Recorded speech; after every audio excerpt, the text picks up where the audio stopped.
Assalamu alaikum wa rahmatullahi wa barakatuhu. On behalf of the Islamic Research Foundation, it's my pleasure to welcome all of you, brothers and sisters, to this evening's talk by Sheikh Assim Al Hakeem.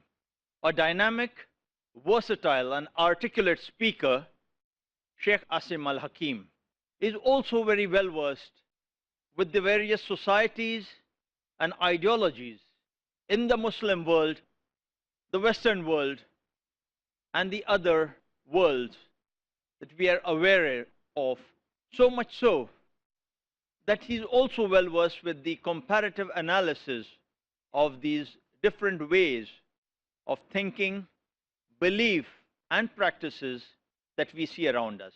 He is only 49 years old, but in wisdom, mashallah, much older.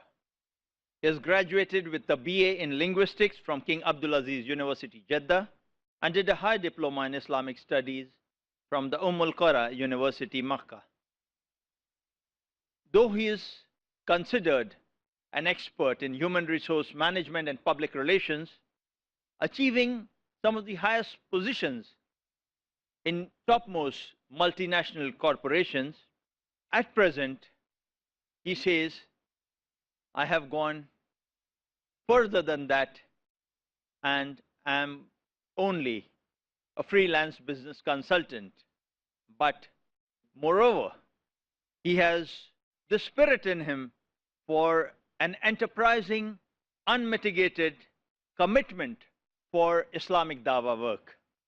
Sheikh Assim Al Hakeem has had a wide experience in preparing and hosting a number of Islamic programs in English on various television channels as well as on radio, some of which are Huda, Peace TV, Iqra in Arabic, Islam Channel, and Saudi Channel 2.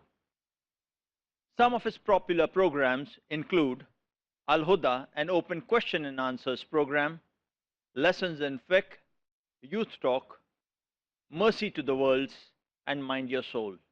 Though he has delivered many Islamic lectures and talks in Saudi Arabia, UAE, UK, and India, some of which are also available on YouTube, his specialization is the way he convinces us about the Islamic context in correlation to the understanding and the beliefs we have on a general level about the same concept.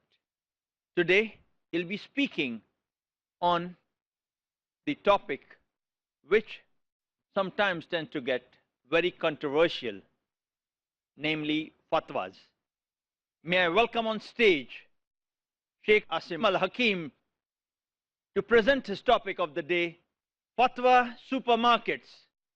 Sheikh Assim Al Hakeem. Allah, Allah, Allah, Allah, Allah, Allah, Allah. كلما ناديت ياه قال يا عبدي أنا الله. كلما ناديت ياه قال يا عبدي أنا الله. الله الله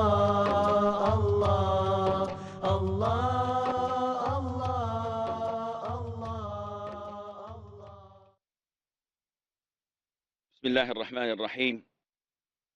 الحمد لله رب العالمين، وصلى الله وسلم وبارك على عبده ورسوله الأمين سيدنا محمد وعلى آله وصحبه ومن اهتدى بهديه واستنى بسنته إلى يوم الدين. أما بعد.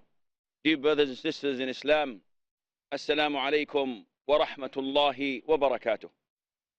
So many times we read in newspapers, we see in the media, the scholars, the imams, the mufti, the grand mufti, the da'is, maulanas, the mullahs, they all issue fatwa. So you always hear this terminology, fatwa. And yet a lot of the people do not have a great understanding of the word fatwa. And by far, fatwa in our days, in our present times, they are considered to be one of the most dangerous things in Islam, because it changes lives. It changes countries and nations when issuing a particular or a single fatwa. It has the impact on Muslims like nothing else. And fatwa is not an easy thing, because Allah the Almighty took it as His own. When it is said in the Quran, they ask you for a legal verdict, say, Allah will give you the legal verdict. So when you look at this ayah and you learn that the companions went to the Prophet and asked him about the ruling, Allah said, I will give you the ruling, not you, Muhammad. And also, Allah says, they ask your legal instruction concerning women, say Allah will instruct you about them.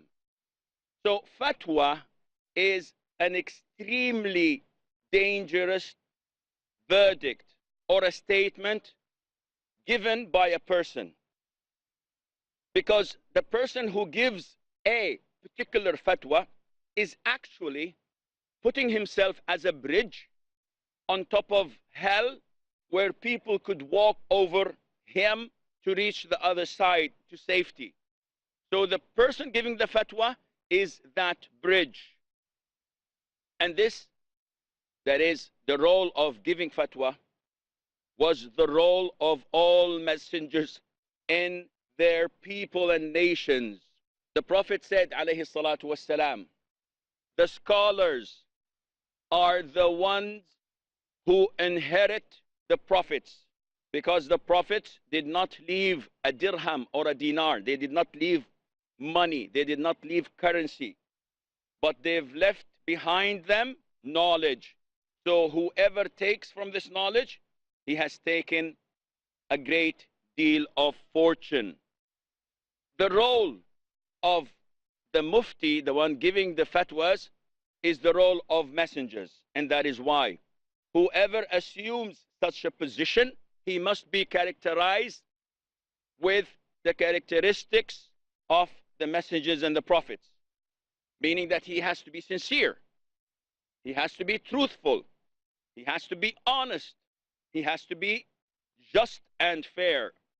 And fatwa, the word that we hear a lot of the times, needs a definition. So how do we define fatwa? Well, there are a number of definitions.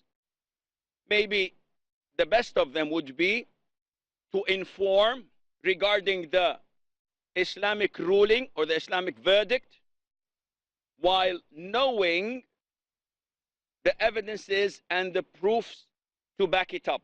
So if you slice this definition, if you try to understand it, the first part is, it's the information, or it is to inform.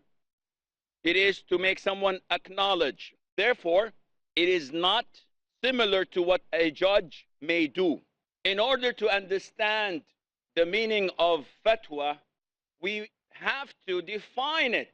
And fatwa has a number of definitions. Among them, I may think that the best definition would be to inform or to tell about the Islamic ruling or verdict through the proofs and evidences. Let's now dissect this definition. First of all, to inform, to tell. So a fatwa is information. A fatwa is conveying the knowledge, the verdict, and the ruling on a particular issue. Therefore, it is different to what a judge may do. If you go to court and you have a problem and you have a case, the judge would issue his verdict. You cannot say, I don't like it, I'm not going to do it. You have to do it. You are forced by law to do it. And if you don't, he'll throw you into jail. When it comes to the mufti, when it comes to a fatwa, it's a whole different ball game. Because you go to this sheikh or to this imam and you ask him about the ruling on a particular subject, he tells you it's allowed, it's not allowed, you should do this, you should not do that. But he has no capacity to force you to do it. He cannot make you do things that you don't want to do. So it is information. A fatwa is information. So do not go and blame the mufti. Do not go and blame the scholar who issued the fatwa, because this is an opinion that he has. Those who take that opinion are responsible for it. Do not go and blame the scholar who issued the fatwa, because this is an opinion that he has. Those who take that opinion are responsible for it. Information about what? About the Islamic verdict or the Islamic ruling. And why do we have this phrase in the definition? Very simple. If someone comes to me and says, Sheikh, what is the ruling of the existence of quantum in an atom? Can you give me a fatwa in this? I said, definitely not, my friend, because I do not know what you're talking about. And this is not something related to Islam. It's related to quantum physics.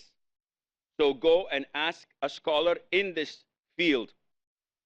A fatwa has to be related to the Islamic rulings and verdicts.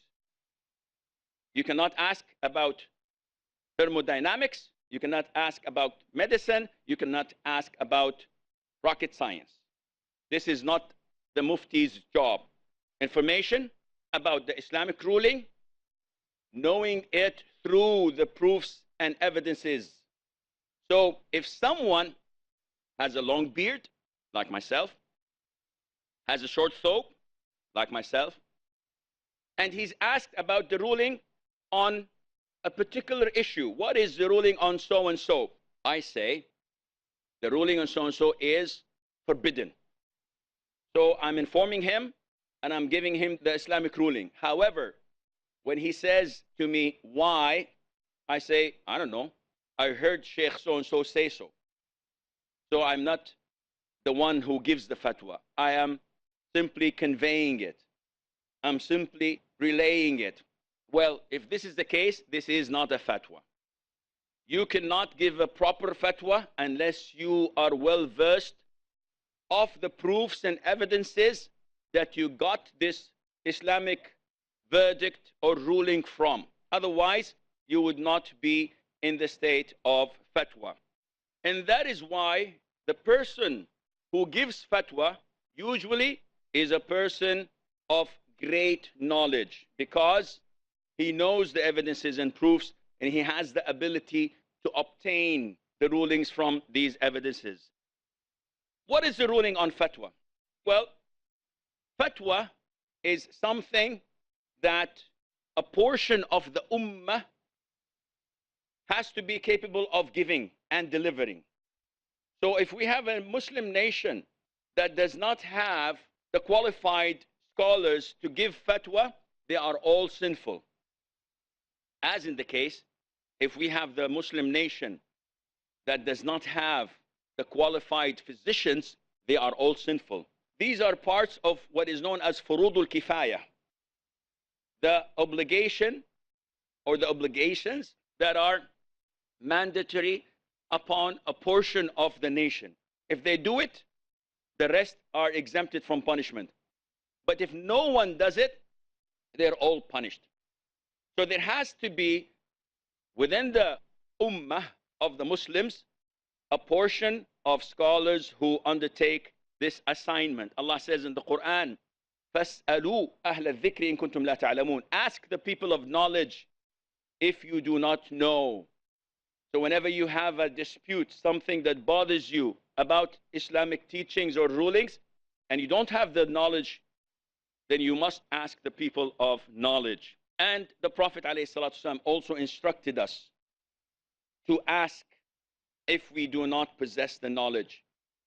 In an incident, one of the companions had a great and deep wound in his head, and Fajr prayer was due, and the man woke up in the state of janaba.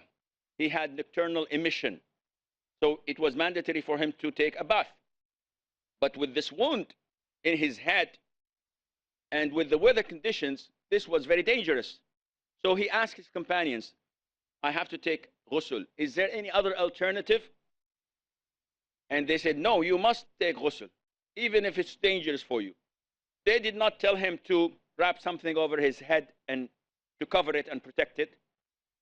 They did not tell him that you have the excuse to offer tayammum or the dry ablution. They told him, no, you must take a bath. So the man took a bath and died. And when the Prophet heard about this, ﷺ, he said, they have killed him. May Allah kill them. Wouldn't they have asked so that they would learn and know? Which means that it was mandatory upon them to ask before giving the wrong fatwa. So what is the ruling on giving fatwa?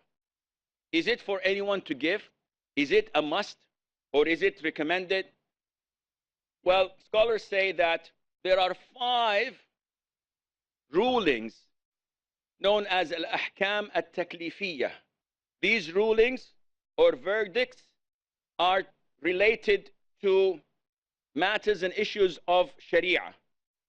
And everything we have must fall under these 5 categories regarding of Islam. They are either wajib, mandatory, highly recommended, mustahab, permissible, mubah, not recommended, makruh, or forbidden, haram. Anything in Islam should fall under these 5 categories. So if someone says, what's the ruling on drinking water? Well, if you're going to die, if you don't, it becomes mandatory. And if drinking water makes you die, it becomes forbidden. And likewise, throughout the whole system. So when you apply this to fatwa, you learn that fatwa can be mandatory. It can be mandatory. If someone walks up to me and says, Sheikh, what is the ruling on this and that? And I don't feel like answering him. Well, depending on the condition, it can be mandatory upon me. And if I don't answer him, I'm sinful. How is that? Well, if I'm qualified, if I'm knowledgeable, and if there is no one else to ask except me, and if the person asking me requires an answer, in this case, it becomes mandatory upon me. And I do not have a choice. I have to answer. And that is why Allah Azza wa Jal threatened severely in His book those who have knowledge, where Allah says, verily those who conceal the clear proofs, evidences, and the guidance which we have sent down after we have made it clear for the people in the book, they are the ones cursed by Allah and cursed by the cursers. So it's a severe punishment. Allah will curse you. Not only that, even the human beings and the angels would curse you as well, because you have concealed what Allah has revealed. And the Prophet says, alayhi salatu wasalam, also in a dire warning, whoever is asked about a matter of Islamic knowledge which he knows, but he conceals it, Allah will bridle him with rains of fire on the day of resurrection. La ilaha illallah. How a severe punishment this is. When someone has the knowledge and you're asked and you deprive this person asking you from this knowledge that might save him from fire, Allah will punish that particular da'i or alim or whatever with bridling him with rains of fire. It's like an animal. It's what you put in the mouth of an animal. This would happen to this person in hell. Giving fatwa can be mandatory, as we've just heard. It also can be permissible. And how is that? Well, with the same previous conditions. If the person is knowledgeable and qualified, but there are other knowledgeable and qualified scholars around him. So it is not mandatory for him to answer. It is recommended, especially if the one asking him is not in serious need and demand, as in the case of hypothetical questions. So here, in this case, it is recommended, but it is not mandatory. However, giving fatwa can be forbidden. And how's that? I'm trying to help people. Well, it is forbidden if you do not possess the knowledge. So many times, people, even da'is, people of knowledge, maybe scholars, would be approached by people asking them on the ruling of a particular thing. They don't have knowledge of it, but they're embarrassed. Now, everybody's watching, and he's asking me a question. How would I say I don't know? I have to say anything. So, in this case,